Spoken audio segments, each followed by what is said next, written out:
Hey everyone, I'm Michael Cole, VP of Marketing at Everflow, and today I'm joined by Evan. Evan, do you mind introducing yourself? Yeah, sure. My name's Evan Weber. I have an agency called Experience Advertising. We're a digital marketing agency, managing all types of channels from affiliate programs to paid search to LinkedIn ads to content writing to CRO on websites. So we have, dabble in all types of services for different types of companies, both B2C and B2B. But I've been involved in affiliate marketing, affiliate programs for almost 20 years. So yeah, excited for today. Awesome. I love that your like LinkedIn profile is like the world's greatest marketer. So I'm excited to hear you drop some bombs on like common affiliate management mistakes and how to fix them. Absolutely. So let's kick it off. Yeah. First off, what it like when you're looking at programs and stuff like that, what is a thing that always is like just gets to you immediately of like, oh, how could they do that? What's the most common mistake that bothers you? Well, in general, affiliate managers aren't proactive enough with Mhm. how they relate to their publishers and their affiliates. When we go in and take over accounts, sometimes you see that where you see that is just a handful of producers and not a large amount of producers, not a lot of affiliates recruited into the account.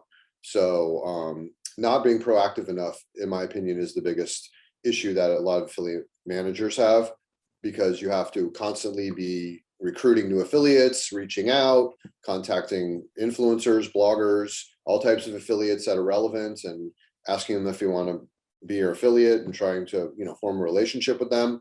And then once they have the affiliate on board, they have to continually be messaging them, sending out promotions, personally messaging them, asking them how, things are going. Hey, do you want to jump on a phone call? Do you want to jump on a video call? So that's one of the, I feel like far too many affiliate managers are too hands off with their touch points and the free, how much they're actually working with the affiliates.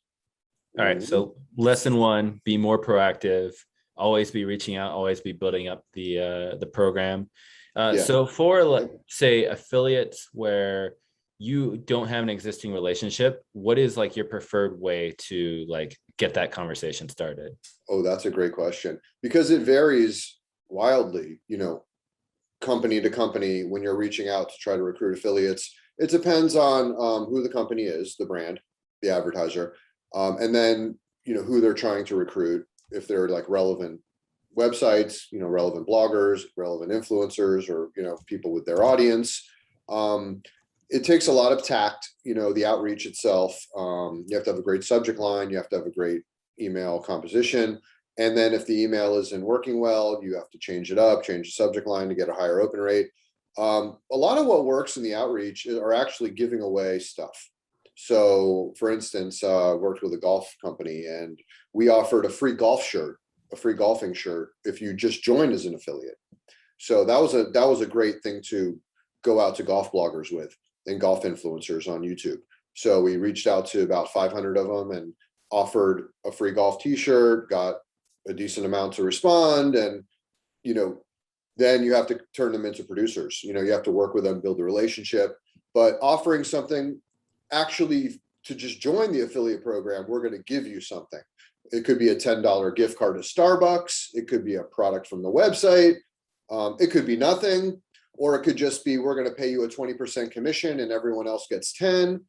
So you definitely have to dangle the carrot, quite emphatically to get them to act. Yeah. Yeah, you have to make sure you get their attention. Yeah. I do think that's kind of goes into like the most common issues with affiliate managers is like they think they can build it and they will come. Right. And the problem is that everyone who is a really good affiliate, everyone contacts them wanting to work with them. So Right. They're I think getting hammered with outreach emails and recruiting emails, and most of which are probably pretty bad. So you really have to cut through the crap. You have to really, look like you're, highly professional and you're actually know what you're talking about. Mhm. That's another thing. A lot of affiliate managers, they just don't have a lot of background in digital marketing or internet marketing or how to actually be an affiliate. Mhm. So, when they talk to the affiliates or they, finally get them on the phone or they're going back and forth through email, you know, they're not going to have as a high level of conversation about how to implement the advertiser into what they're doing and expose it to their audience as you would if it was an experienced digital marketing person that was acting as the affiliate manager. So, that can play heavily into how effective the affiliate manager actually is. So, that kind of brings me, one of my points is, not helpful enough. So, too many affiliate managers, they see affiliates as like a means to an end, not like their new friend. Mhm. So my philosophy has always been to, make friends with all your affiliates, be besties with your affiliates. How about that? Get them to like you and they'll promote your company. Mhm. And making money helps too. So it has to convert well. So, and I tell companies all the time, don't even reach out to affiliates to recruit them until you've worked on your conversion optimization strategies and, Mhm. and you can make them money. Otherwise, imagine, convincing 50 affiliates to be your affiliate, none of them make sales. Then you have to explain why they've driven 500 clicks and don't have any sales. So you never want to have that conversation with an affiliate. You want to be confident that when they send traffic to the site with their dedicated coupon code or whatever, you give them to promote with, that their traffic is going to convert at a decent rate and they're going to make money. So that's important. Yep, that's a super important one to like just reiterate. Like affiliate should always come after you've proven out your ability to convert customers and not just Absolutely. organic customers. You need to have some either paid traffic source or some source where they've not been exposed to you first and that Right. you have a funnel that can convert them because affiliates are taking on risk by promoting you. Right. Like they're taking their time and energy and often they could be doing 1,000 other things that would make them money. So if they're not seeing results very quickly, they're not going to want to give you another shot. So I'd love to go back. So you talked about making your affiliates your besties. What are like things that you sort of like you get them set up, they're starting to see some money. How do you Yeah. like basically solidify that relationship Build a once there's relationship. money? Well, a lot of it is just through talking to them. Back in the day, it used to be on the phone. Yep. We used to, I used to call all the affiliates. We would call every affiliate that applied to the program and talk to them and ask them how they do what they do, and see if these are even appropriate. And that's how we would prevent a lot of fraud from creeping in, because we would only approve the vetted affiliates and make Mhm. sure they're legit people. So that's the first touch point. So let's say you don't have the phone number, you can ask for the phone number and say, hey, I want to set up a call with you. But nowadays we're doing video calls. So Yep. let's set up a Zoom chat. Let's set up a Google Meet. Or some just want to jump on the phone. They don't want to do a video call, whatever. Most are willing to jump on a video call. It's fun. You know what I mean? I make it fun. It may not be fun for everyone, but the nature of how it goes is, oh, how can I help you be a better, more effective affiliate? Mhm. Is what ends up happening. And not all affiliate managers, I've jokingly called myself the ultimate affiliate manager over the years, and I still do it. I still jump on the phone, video conference with publishers, affiliates, myself, and because there's no one that can do it like me. Mhm. Not unfortunately, I like doing it, to be honest. Yeah. It's like a passion of mine to hear what they're doing, digest it, give them feedback, do this, do that, put a pop-up here, send this to your email list. This is how you grow this audience. This is how you leverage this. So it's a lot of just helpful strategies, like kind of like how I go about my LinkedIn, posting and stuff. A lot of helpful info I try to bring to the people. So that's how these phone calls go, specific to their scenario. Yeah, I want to stop there for a second because I think that's a really interesting like idea or thought.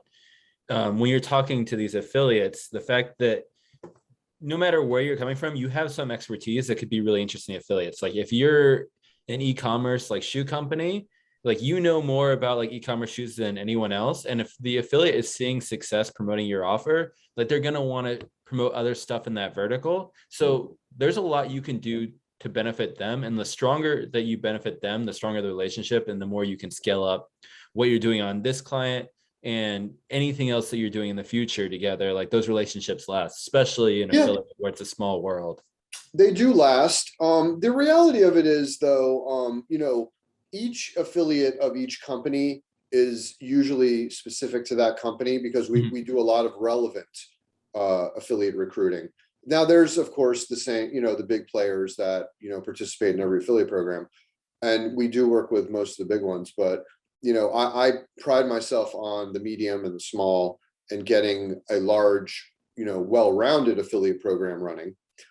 So it's a lot of working with people that don't have a clue, that need a clue. And I've created a lot of content, a lot of articles, videos for affiliates specifically. And so like ebooks and courses, free courses, I just say, you want to learn this, go here. You want to learn social media, go here.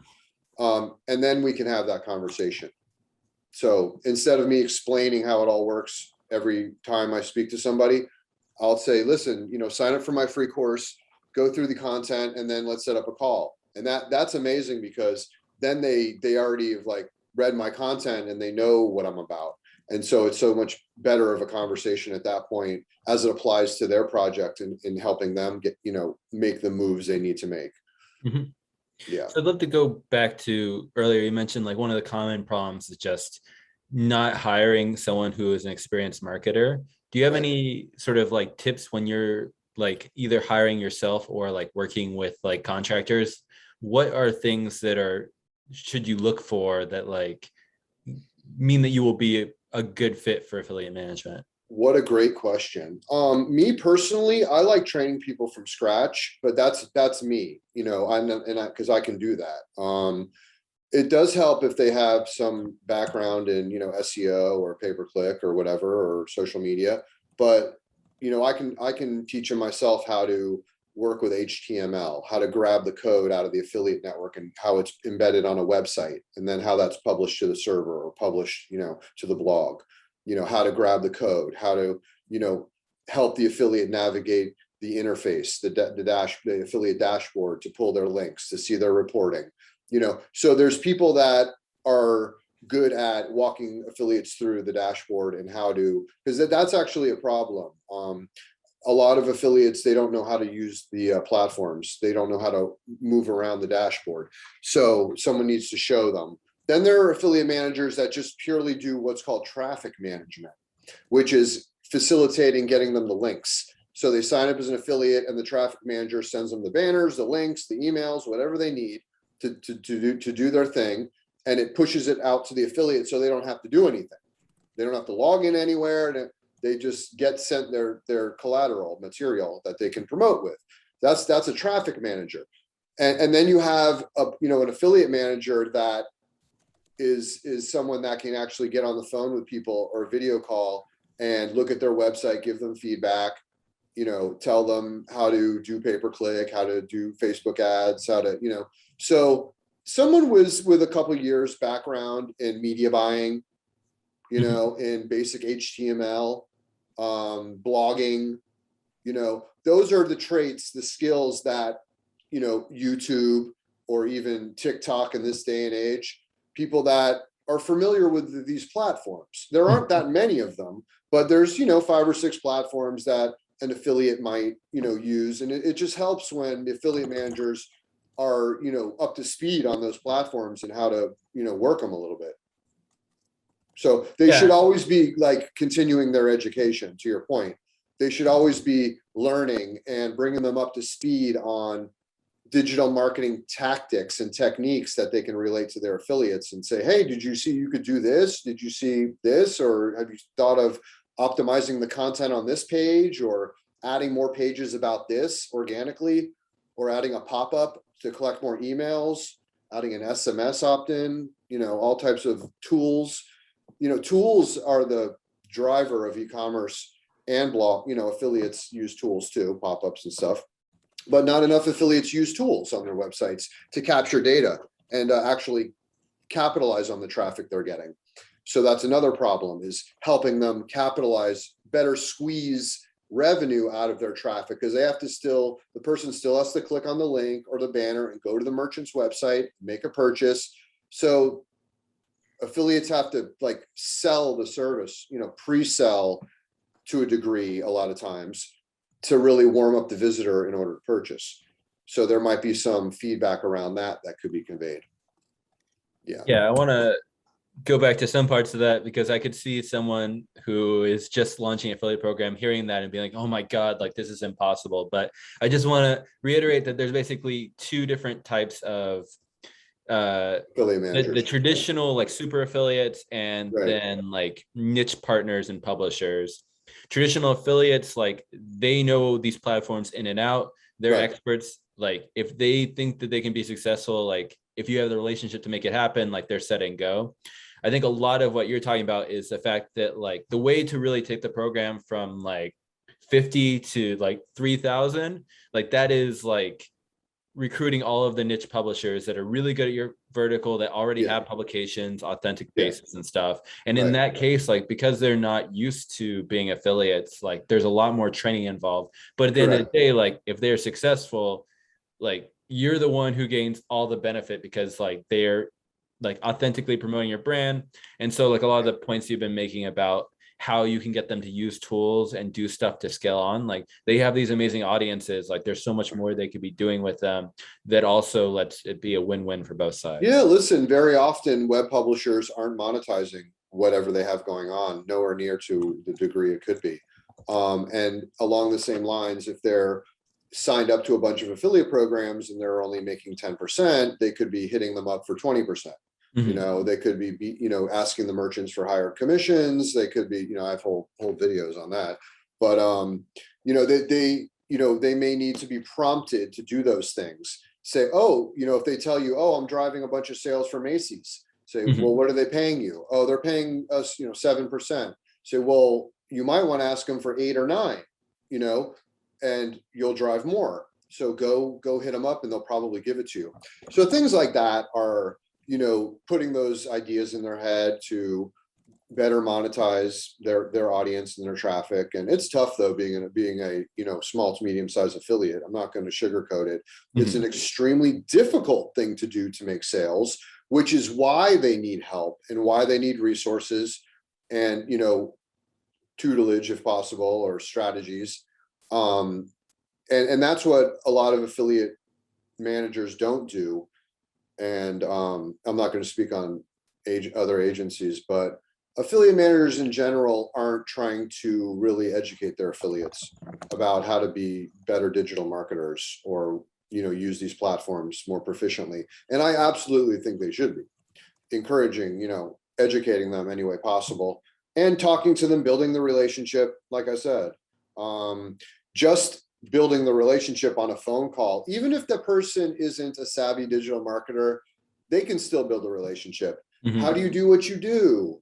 Tell me about your family. Tell me, like I said, besties, and then that person, even if the affiliate manager isn't a highly skilled digital marketing person or whatever, they can still be effective at Mm-hmm. cultivating the relationship. They're just not going to be able to help them be a more effective affiliate, but Mm-hmm. they will be able to engender that relationship with a lot of love and trust. And therefore that should encourage the affiliate to participate more, but from the relationship itself Yeah. will make them more likely to go to bat for the company, so to speak, or put them in their next newsletter, or their next tweet. Oh, I just got off the phone with Evan, let me go tweet about the company. Mm-hmm. Let me go tweet about the client. So stuff like that. Mm-hmm. Yeah, kind of interesting on that. We've been seeing that more and more companies are seeing success with TikTok for Yeah. driving like traditional e-commerce and stuff like that. And that's Mm-hmm. like an entire untapped world of basically people that have never done affiliate but could be really like are very like niche and focused and could be really great promoters. And Yeah. we had so much like clients asking for this. We actually built the integration with TikTok in our platform, and like we're seeing a lot of uptick because this is actually like there's a lot of channels where like you hear about it and it disappears because no Yeah. one's actually making money. Right. But we're actually seeing that TikTok is the real deal of like actual revenue generation for e-commerce. I think so. It's going to come on eventually. Right now, it might not be that strong conversion rate wise. A lot of clicks, not so many sales. That's all mobile though. Right, right, exactly. So TikTok is a lot of clicks. There's a lot of clicks there, but those people might not be in buying mode. Mhm. Unlike a Facebook where they're more likely to buy. Um, traditionally than some of these other platforms like Twitter. Yeah. So, but I see TikTok, you know, making strides. It's not there yet. And the whole influencer thing as affiliates or, you know, people with following is nowhere near where it will be in 5 years. It's not even, you know, a baby right now. It's a, you know what I mean? It's Yeah. barely even been born. It's definitely a lot closer than it used to be, though, because Yeah, I mean, even like a decade ago when I was thinking affiliate management, people were talking about influencers. But the thing is this, right. that like mobile is when influencers really started to be able to drive traffic. And only more recently are people like used to just buying from mobile on like Right. websites had never been before. So like a lot of stuff had to happen for influencers to be able to drive sales. And then once they're driving sales, like they have to be doing it consistent enough they're seeing the money from it. So it takes a long time for that transition to happen. Yeah, and for a lot of them, they may not be able to drive sales. Yeah. So it may be the same thing we used to deal with bloggers. Like they have the traffic, they send, you know, a few hundred clicks and they don't make any sales and they go away. Yep. They say this doesn't work. So back to CRO and having a really good converting offer or website, you know, you're still going to run into that problem, maybe even more dramatically. If someone generates, you know, 1,000 visitors and no sales, the influencer is going to be like, why do I have no sales? I'm not doing this. I'm not making any money. So you're still going to be running into the same issue as, you know, Instagram, Facebook, you know, where any other influencer platform that this has been tried with. YouTube. I actually think YouTube is the most has the most potential and upside to drive influencer driven affiliate revenue of any platform out there right now, because they have you know, the biggest amount of, you know, the largest amount of, you know, content creators with the biggest audiences, and just the way it's built, you know. And I know definitively that, you know, affiliates can be cultivated from YouTubers. Yep. And but a lot of some of the same issues still persist, you know, lack of conversions, low conversion rate, you know, and it's okay. It can be okay because over time they might make some sales here and there, you know. The bigger ones that, you know, so it depends on how big they are. But what I tell companies is, you know, influencer created content, the beauty of it is actually taking that content and using it in your own ads. Your own TikTok ads should feature, you know, Instagram, TikTok people, you know, doing whatever.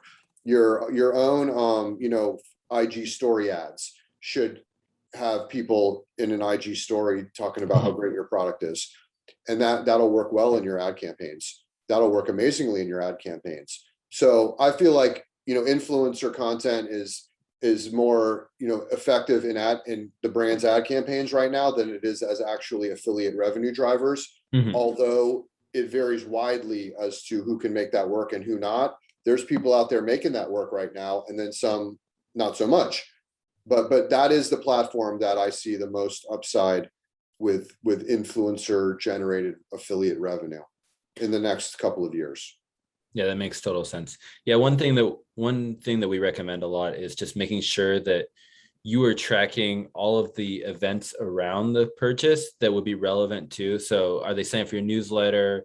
Yeah. Have they visited certain pages of your website? Are they registering for like extra updates and stuff like that? Because it's really easy to undervalue your influencers, because if they're sending a bunch of traffic but those people aren't ready to buy now, but they're engaging with your content and they're firing off a lot of events, like that has an important piece within your whole like partnership strategy. So the ability to track and then maybe compensate them if they're sending traffic that's super high engagement, even if it's not purchasing, like those are future customers and those are future evangelists that are very valuable to get. And on that note too, basically, like once you're tracking events and stuff, like make sure that like influencers, like content, like those should be first click attribution a lot of the times, because they're not going to be the last source you look at before you purchase. So you need to make sure that you are giving them credit, even if like three things happened after them, because they are getting that initial awareness, and like that is valuable in itself. Yeah, and that's also another great point, is that a lot of the influencers and relevant content publishers, they are bringing the first click and they're getting overridden by the last click in a lot of instances. And that's a huge problem, in my opinion, that is very hard to solve. Shared attribution, paying on first click versus last click. I like that, solution as an easy solution as opposed to, but shared attribution could be an interesting. Does your platform do shared? We don't do it, and I don't think Is anyone it does. even feasible? Is it even, Not really anymore, because doable? it worked off third-party cookies, and Yeah, those are very unreliable right now. So yeah, unless you control all the data, it's sort of, there were times where it's existed in the past, but there's a reason why it never spread as much, because it's yeah, overcomplicated. There's right. lots of leakage points, and if Yeah, the data is not good, you can't really make good decisions. I got you. Yeah, that's, always been an issue in Yep. affiliate marketing.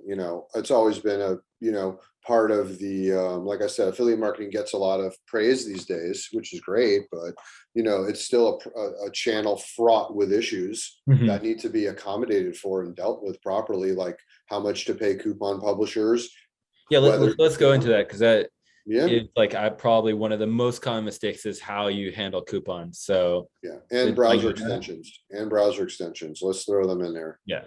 Um, So, this is like the oldest problem in affiliate marketing are these coupon affiliates, trade marketers, and then the coupon, and then the extensions, browser extensions, overriding. But the US networks don't allow, most of it anywhere, don't allow browser extensions to override a previous cookie in the browser. Hmm. Other countries do, though, other places do, other networks. And to me, I just had a call with someone who showed me how that's going on right now. And it was quite an eye opener. We can talk about it another time. Um, but And just for browser extensions, like an mm, example of that could be getting a coupon when you're on a website. They recommend some discounts for that, just as context. yeah, as context, what happens is, these are affiliates that, they're kind of like, they're capitalizing on the website's traffic, for better Yep. lack of a better way to put it. And they tend to rack up a lot of sales. So you have to keep their commissions really low in order to offset the fact that they're racking up a lot of commissions on your websites, already people you already had on your website, basically. So yeah, I mean, they just need, so some companies will not work with them at all and just do it Mhm. without them. And then some will just minimize their commissions 1, 2, 3, 4, 5%, and just pay everyone else a higher rate and pay them 1, 2%. Um, and some pay them full commission, you know, I guess. But over the years, this issues, there's people out there, completely justifying their existences and saying they deliver tons of value. And there's people out there that loathe them. Yeah. So me, I'm kind of in the middle. I kind of straddle the fence on this one. It depends on the client. I'm very transparent with publisher type. And when I work with a client managing their affiliate program, I explain exactly how each affiliate produces sales and then tell them what I recommend, how they treat that publisher, and then they can decide what rate they want to pay them, whether they want them at all or want them temporarily or see how it goes. Or so a lot of that can be, done. But the transparency has to be there because a lot of agencies aren't that transparent. The networks aren't really going to tell you how they're doing this, how they're doing what they're really doing. And the publishers aren't really going to tell you how they're doing what they're doing unless asked or they throw it out there. So that can cause a lot of merchants to be taken advantage of to a degree because they're just paying out way too much commissions on sales they don't have to. So that's a big issue in affiliate marketing, in my opinion. And Yeah. And the other, yeah, the I other problem, go ahead. with even allowing, even just like prioritizing those types of publishers is, you some of these affiliate managers, they'll just ride off the coattails of five or 10 publishers. That'll be the whole affiliate program. Will be 5 or 10 publishers, and they'll think they're actually doing something and they're doing a great job. But in my view, your affiliate program should be, over time, thousands of affiliates and hundreds of producers over time. And that's how you get a large productive affiliate program. But that takes years. And most people don't think in terms of years when it comes to their affiliate program. It's like, what's it going to do next month, or what's it going to do this year? And but every year your affiliate program should be growing, because you're recruiting more affiliates, you're getting more people producing, you're making their traffic convert better over time, and every year it should grow. I have another saying: affiliate programs grow annually. They grow annually. Year 2, it should blow away year 1, and year 3, it should beat year 2, and so on and so forth. If it's being managed properly, meaning proactively doing a lot of recruiting and doing a lot of managing and really building relationships, your affiliate channel success is ensured if you do that, in my opinion, with a lot of emphasis and have people on it. If you don't have people on it, though, it's not going to happen. So it definitely takes resources and budget, in my opinion, to do it right. Because that's another problem. Companies think that they don't really have to spend money on their affiliate program, and it's just going to grow, or they're just going to put one person on it. But sometimes you have to spend money. You have to, reward your affiliates over and above what they're making. Like, oh, you're our top producer, here's a $500 bonus, or you made your first sale, here's a $25 bonus. So bonusing, rewarding people along the way as they develop as an affiliate, having sales contests, saying, the top 5 affiliates will get an iPad, and 5 new producers are going to win an iWatch or whatever. You could have, I've done hundreds of holiday affiliate sales contests over the years, and they work. They get the thing about running an affiliate contest is it just focuses the attention on your affiliate program for that time period, and later on there's a delayed effect as more people will have participated to try to win the prize. And more people are just going to get intrigued enough to try to promote the company because they want to be part of the contest. So that's a tried and true tactic to get more participation going in the affiliate program. Absolutely. Yeah, and it's all about getting that initial traction, because once there's money flowing, there's so much more you can do, but you need to make sure that you're pushing to get that start. So I'd love to go back to the coupon stuff for a second, because I think that one other thing is, so one of the reasons you need a coupon strategy is just because a coupon is the last thing you do before you purchase, which means that if you don't have any strategy for this, it just, the coupon websites are going to eat up most of the last click attribution, and they're going to get credit for everyone else's work, like both your organics, but also your other affiliates. And it can really skew how you think of your program, because if you're not tracking events, you're going to see that these affiliates, you might be underestimating how many great affiliates you have because they have like content or slower channels. Well, they're getting overridden by the last click. Exactly. Right. And so one thing we really recommend for that is using the click to conversion time reporting, because coupon sites are not all the same either. So click to conversion time basically is the time from the ad to the time when the purchase happens. So if you see a really short window, like 30 seconds to a minute, like that they just poached the last second credit for that conversion, and they didn't go back and they didn't shop more. Whereas if there's a longer window of like 5 to 10 minutes, like that might mean that the consumer decided to go shop to like increase their average order value, or they have their own loyal membership base that may not have been going to your website, but now is shopping there because they saw a content piece of a new discount. So looking at that report is one of the best ways to evaluate where the partner fits. And obviously there's always going to be a mix of those two to some degree with a lot of these like coupon type publishers. So you just have to evaluate and then choose a fair structure that works for both sides, to make sure that both sides like have success and you're not overpaying for stuff that doesn't add value. Totally agree with everything you said. My question to you, does your platform allow some affiliates to be on last click and some on first click? Yeah. So that's separate from the click to conversion time reporting. You can set rules of like, don't pay any affiliate that's under like 30 seconds or a minute for the click to conversion time. But you also have the attribution on the offer or partner level of first click versus last click. Nice. I mean, that's can be helpful. A lot of these networks don't have those type of parameters you can set. Yeah. So that's good to know. Cool. And do you have another like common mistake that you see in programs? Well, my list is this: not proactive enough in recruiting and managing, not sending messaging frequently enough. That's affiliate newsletters and personalized emails. Not friendly enough, just seeing their affiliates as a means to an end. Not helpful enough, have to be able to work with affiliates to make them more effective. Don't recruit affiliates and publishers in large enough numbers. And then only working with the big affiliates. So that's, you know, again, a problem. In my opinion. I mean, some companies don't care because the big affiliates can do, you know, 90 to 95% of the revenue anyway. But to me, that's not a good long-term strategy, because then, you know, what if they get whacked as an affiliate somehow, or it becomes, you know, they lose their traffic, or they don't do, you know, it's going to take away. And so, but I've seen, you know, I've been involved in affiliate programs with, you know, 5 to 10,000 affiliates, and, you know, several hundred producers on a monthly basis.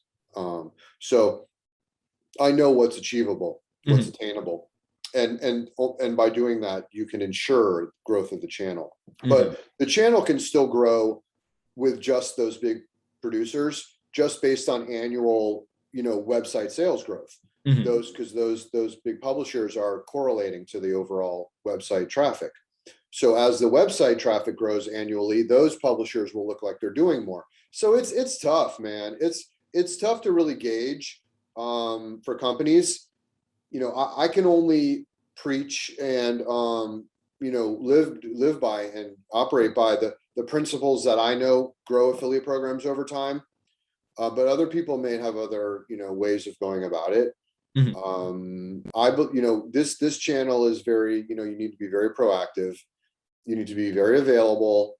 You know, I also believe in, you know, approving affiliates on the weekends, you know, being available, talking to them at night, whenever they want to talk to you. I don't believe in, you know, 9 to 5 with affiliate management, you know, but that's me. That's how I've always operated and lived this. You know, I eat, sleep, and breathe this, so I can deliver that type of responsiveness and level of you know, level of responsiveness to actual affiliates and my clients that are asking me a question, you know, 8 o'clock on a Friday or Saturday night, and, you know, I'm answering, you know. But that's I believe I behave that way because I believe the internet is 24/7. And affiliate marketing is 24/7 because it's worldwide.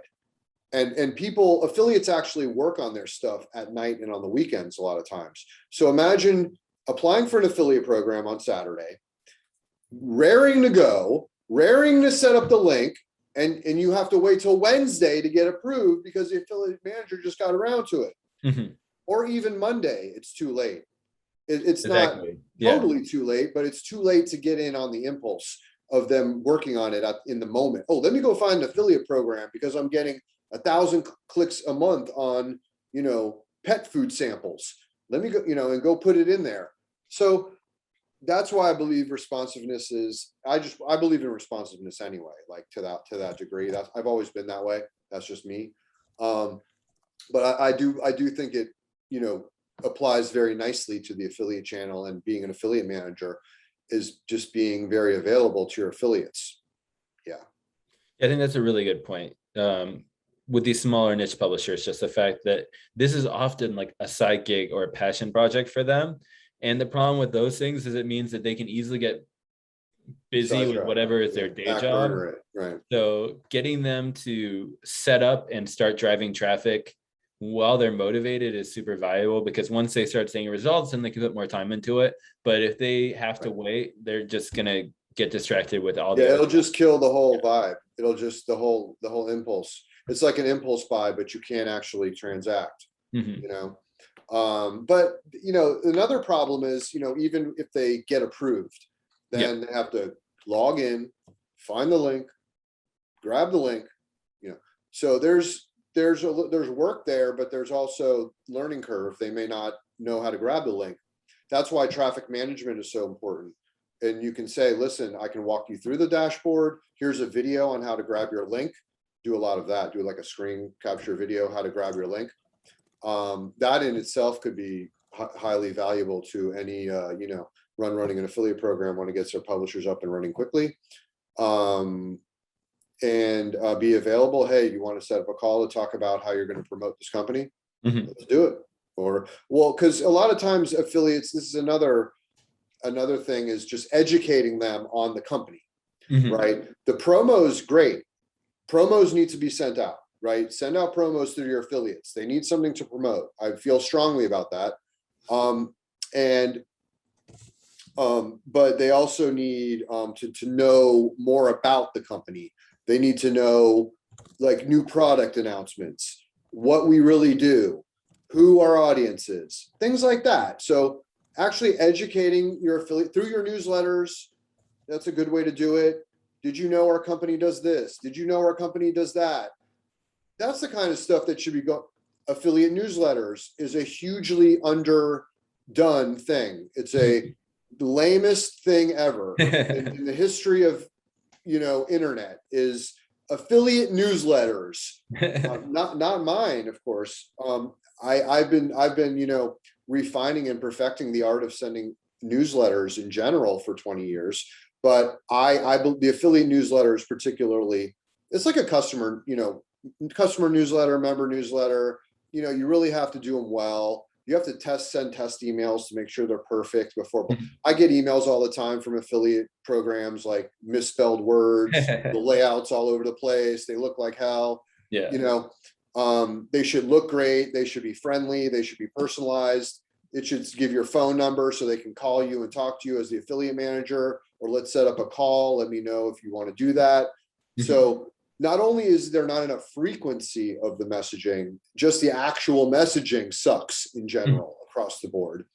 And not everybody, but in general, yeah, I've rarely seen an affiliate newsletter I thought was good enough. I belong to, all the big networks, and I just join all the affiliate programs to see what's going on and what people are sending out.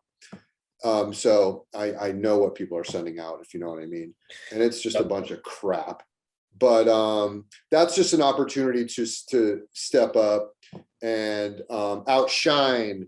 Like, let's say you launch an affiliate program in hosting, and there's 5 other hosting companies. Well, you can, get their attention by doing exciting things, sending a better newsletter, a better looking thing, a better sounding thing. Yeah, I think just to stop there really quickly, like I think that's part of the advice too, is like you should be you need to be in all of your competitors' affiliate programs so you can see what they're doing and making, because like affiliate programs are all about alignment. If your payout is half of everyone else in your industry, no one's ever going to want to give you a chance unless like you're a super famous brand. Like you need to understand what everyone else is doing, because your best affiliates are often going to be promoting all your competitors. If they can. That's a great point for many reasons. One of them being you want to make sure that the payout the affiliate's receiving is on par with the competitors, like you said. Otherwise, you're never going to move up the list on the review site. That's one factor. Another factor is just, what offers are they pushing out? What are the promos look? What the landing pages look like? What do the banners look like? What do their newsletter look like? And make sure yours is better. Everything you're exposing your affiliates to is better, and the visitors that they're sending have a better experience. That's important. It's conversion rate. Out convert your competitors. That's one of my sayings also. You have to out convert your competitors. On paid search, it's really critical. But you're going to do that by honing your website's conversion rate through tools and strategies, CRO related stuff. And when the affiliate sends you traffic, you need to make sure that they make more money with you than the competitors. So you have to continually be checking in with them, like, how are we doing this week? How are we doing this month? Where are we at? Can you move us up the list? Then that's affiliate management. That's relationship building. You're gonna win in those scenarios where there's multiple competitors with affiliate programs that they're participating with. You're gonna win if you can out convert. You don't even have to outpay if you can out convert, because it's the conversion and the commission. That's what they're making. So, but they may just like you more than the competitors and put you up higher. But at the end of the day, it does come down to the money. So if you're not willing to, if someone else is paying $200 a sale but you're only willing to pay 100 or 150, then you just have to do a better job of converting the traffic so the money they make still exceeds someone paying a higher commission rate. So that's how you overcome that. Some companies, you're right, will, like there was hosting companies, back in the day, they would pay like the whole first year's commission, the whole first year's revenue. Oh yeah, I remember seeing them. They were always the highest payout structures. It's hilarious. Yeah, hosting it was going crazy for a while there. They would pay you like the whole first year's revenue from the customer. And like they would take a loss, but they knew they had them more than a year, but they wouldn't see their profit for, it would be a very delayed, profit center. But that's what can happen. So that's pretty much the rundown. I have very high standards when it comes to this, obviously. And there are plenty of good affiliate managers out there that I don't think any of them are really, because there aren't a lot of proactive enough people to really do like a ton of outreach. And really, you almost have to like outsource that or hire someone specifically to just constantly be doing outreach to influencers, YouTubers, bloggers that are relevant and trying to recruit them to your affiliate program and make that work.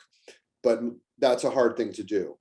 So definitely like SDRs and sales, like you should have people that are specialized in that, because then they can get compensated based on the outreach rather than the closing. Or you can sales structures. Or you can, it depends how you're charging. Like me, when we charge a client for recruiting, if I charge them, like, let's say I charge them $2,000 to contact, I'll charge them just to contact, 500 sites, relevant affiliates, that's like $3 or $4 a site. So, and I'll pay my guy a couple bucks a site, So you can do it like that. You can hire a resource, but my guy's been with me 10 years that does all my outreach. So he's phenomenal and he doesn't make mistakes. You have to be very careful. The last thing you want to do is outreach to somebody with some messed up email that spelled their name wrong, had, God knows what in there, and that's not going to work. So there's a lot of tact, technique involved just in the outreach game. Outreach is difficult, but someone's got to do it. If you don't do outreach, you're not going to grow your affiliate program. And outreach also pertains to partnerships, getting other companies, partnering with other companies as an affiliate. You be their affiliate, they'll be your affiliate. I've done a lot of those over the years, and that's gained a lot of, notoriety recently, like partnership marketing. I've been doing it for 15 years, but all of a sudden companies are partnering with other companies and they're making it work as affiliates of each other. And that's you can never have enough of those. Those are like, those are gold. So I do encourage companies to hire business development people like SDRs, like the sales development representatives or whatever, that will just constantly be prospecting potential affiliates. Because sometimes you'll prospect someone and they won't want to be an affiliate, but you could work out something else with them. Or you could say, listen, you charge $1,000 for that? We'll give you 500 and we'll pay you, and we'll give you an affiliate link also. And let's work out a hybrid deal. So you can, because the reality of it is that you're going to get a lot of no's. You're going to get a lot of no's. So you have to be able to come back and say, oh, well, how can we work together? How do you charge? Let's figure, and then then you can hammer out a deal and test something, make something happen with each relationship like that. Even if it doesn't turn into an affiliate, it still could turn into a profitable relationship. You could pay them $500 a month and it can drive $5,000 in sales a month. So it could actually work out better. Like when you actually do paid advertising with some of these entities than actually paying them 10%, believe it or not. I've seen that, done a lot of that. But it's just all about bringing in more of whatever it is, more good traffic sources that are relevant. If it's an affiliate, a paid thing, a free thing, just bring in more over time. If you bring in more of those over time, your traffic and sales will grow. There's no way it can't. So that's what that's my philosophy. Yeah, definitely. I think that's sort of where we've been going as a company with our messaging too. Just the fact that like the real benefit is the fact you can consolidate all of these different performance channels, because every single thing you do on the marketing side, like they all touch each other. Like if they see a blog post or they see a content website or review site, like that affects your paid media and that affects your paid media affiliates and everything else. So Right. I think that is sort of like one of the things to keep in mind is that partner programs are way bigger than they used to be. It's not just traditional affiliates, and all of them impact your bottom line ROI. Yeah. Cool. And So, oh yeah, go yeah, ahead. I would just say, in this day and age, there's so many platforms and so many sources of traffic, and there's a lot of overlap, a lot of, cross-channel overlap, and it's very muddy out there in the tracking, Mhm. trying to track and attribute things.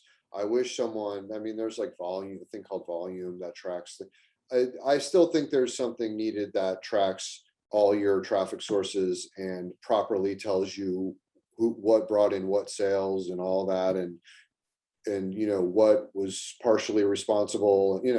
I just, I mean, I talk to clients all the time, and getting on top of what these ad campaigns are really doing is hugely problematic. Yep. It's always been a problem, but it seems like it's still a problem, and I don't know if it's going to be solved, but we'll see. Yeah, well, in part, that's what Everflow does. Right. One of the things we solve, yeah. Although I would say that like the multi-touch attribution, like I still think that that's a pipe dream.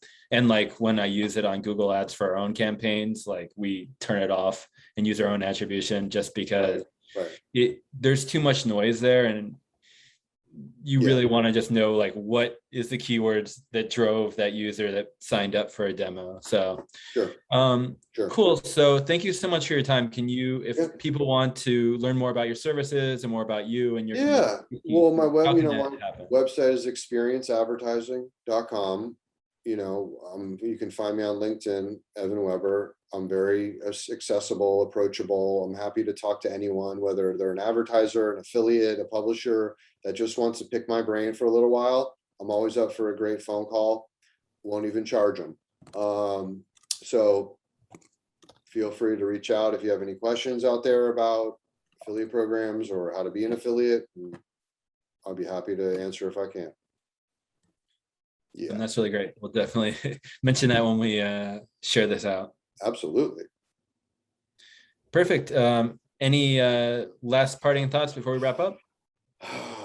Parting thoughts, man. I don't know. It's Friday. I'm ready for the weekend at this point. That's a And go, perfect parting. go hard all holidays. Go hard all holidays. Grind all holidays. That's what I'll be doing. All right, fantastic. Thank you so much for your time, and have a wonderful weekend, and All right, you too. go hard. All right. Bye. All right. Talk soon. Bye.